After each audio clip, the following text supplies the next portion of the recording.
ভারত বাংলাদেশ সীমান্তে পুনর্নির্মিত বসন্তপুর নদীবন্দর চালু হওয়া প্রসঙ্গে বিস্তারিত জানাতে সরাসরি যুক্ত হচ্ছেন সহকর্মী শরীফুল্লাহ কায়সার সুমন। সুমন, বসন্তপুর নদীবন্দর চালু হওয়া নিয়ে কি খবর রয়েছে আপনার কাছে, জানাবেন? অরিন, ধন্যবাদ আপনাকে। আমি দাঁড়িয়ে আছি কাকশিয়ালী নদী পাড়ে। এই উপকূলবর্তী মানুষরা অপেক্ষায় আছে যে মাননীয় প্রধানমন্ত্রী এই যে দ্বাদশ সংসদ নির্বাচন তার আগে সরকারে থাকা অবস্থায় খুলনাতে এসে যে জনসভা এবং সেখান থেকে এই যে সাতক্ষীরার কালীগঞ্জ উপজেলার এই ঐতিহ্যবাহী যে রাজা বসন্ত রায় স্মৃতি বিজড়িত যে বসন্তপুর নৌবন্দর, সেই নৌবন্দরটি উদ্বোধন করেছিলেন। প্রসঙ্গত বলে রাখা দরকার যে এই নদীবন্দর 1965-র যুদ্ধে কিন্তু পাক ভারত যুদ্ধে বন্ধ হয়ে যায়।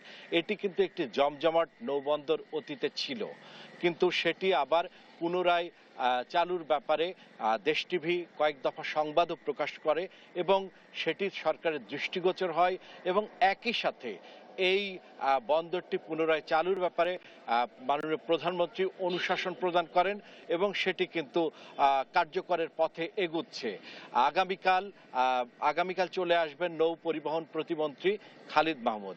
আর এখানকার মানুষের একান্ত দাবি, মাননীয় প্রধানমন্ত্রী যেটি উদ্বোধন করেছেন সেটি দুই দেশের সরকারের সম্মতির ভিত্তিতে দ্রুত এটি কার্যকর হোক এবং চালু করা হোক। আমি এখানে যুক্ত করছি কালীগঞ্জ উপজেলার নাগরিক নেতা এবং একই সাথে কথাসাহিত্যিক অধ্যাপক গাজী আজিজুর রহমান। তিনি জানাচ্ছেন যে তাদের দাবি এবং এই প্রসঙ্গে তাদের যে প্রত্যাশা। দেশের দক্ষিণ পশ্চিম অঞ্চলের সুন্দরবন পরিবেষ্টিত সাতক্ষীরা জেলা আজ আর কোনো দেশের উপেক্ষিত অবহেলিত জেলা নয়। এটি এখন সাতক্ষীরা বাংলাদেশের সম্পদের একটি আগার হিসাবে পরিচিত হয়েছে। কারণ সাতক্ষীরা শুধু আজকের সুন্দরবনের সম্পদ দিয়ে সাতক্ষীরা ঘেরা না, সাতক্ষীরা আজ আম, আজ কুল আর মাছ, নানান ফসলে সমৃদ্ধ একটি অঞ্চলে পরিণত হয়েছে।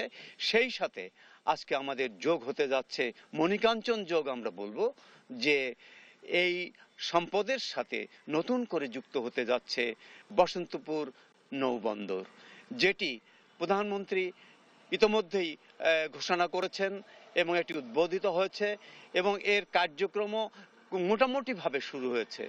আমরা কালীগঞ্জবাসী, সাতক্ষীরাবাসী এই এই ঘোষণায় এত প্রাণচাঞ্চল্য আমাদের মধ্যে জেগেছে।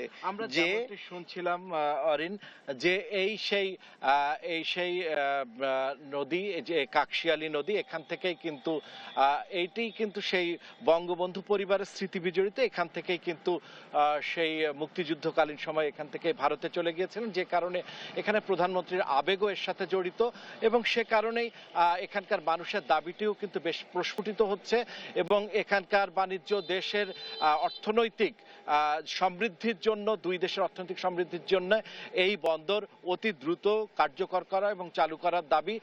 কারণ এটি হচ্ছে পর্যটন এলাকা, একই সাথে অর্থনৈতিক এলাকা হিসাবেও এটি পরিগণিত হয়েছে। সে কারণে এখানকার মানুষের একান্ত দাবি যে দ্রুত এটি কার্যকর হোক, যার জন্য কিন্তু আগামীকালই আসছেন নৌ পরিবহন মন্ত্রী।